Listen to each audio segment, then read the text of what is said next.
Mwari ngaruve nesu. Amen. Haleluya. Amen. Pakabuda zita rekunzi morotashi, vazhinji vakashamisika kwazvo nezita iri. Vazhinji vakabvunza. Vamwe vachinyora chaizvo maWhatsApp kuti zvinomboreva kuti kudii kuti morotashi izita remweya. Inonzi morotashi izita rakapiwa muranda waMwari vakarombe nemweya. Zvichireva kuti morotashi izita reruponiso, inzvimbo yeruponiso.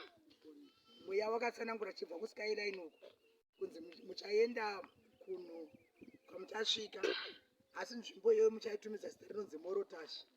Zvichireva kuti inzvimbo ichaponera vanhu makore kare, zvakaprofitwa kare kare. Saka vanonyora takazvinyora mukati memabhuku. Saka simply munhu anokubvunzai kuti morotashi zvinorevei, izita reruponiso, kuti kana mukaita zvakanaka pamberi paMwari muchapona. Haleluya. Amen. Ndatenda. Amen.